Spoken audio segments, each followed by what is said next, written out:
The Apollo Guidance Computer is a digital computer produced for the Apollo program that was installed on board each Apollo Command Module and Apollo Lunar Module.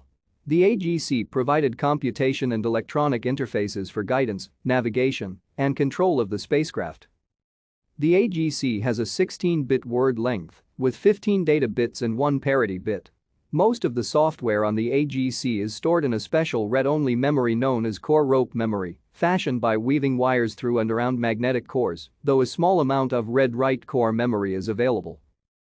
Astronauts communicated with the AGC using a numeric display and keyboard called the DSKY. The AGC and its DSKY user interface were developed in the early 1960s for the Apollo program by the MIT Instrumentation Laboratory and first flew in 1966.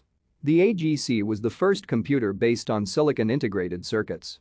The computer's performance was comparable to the first generation of home computers from the late 1970s, such as the Apple II TRS-80 and Commodore PET. Astronauts manually flew Project Gemini with control sticks, but computers flew most of Project Apollo except briefly during lunar landings. Thank you for watching. Like and subscribe if you would like to view more of our videos. Have a nice day.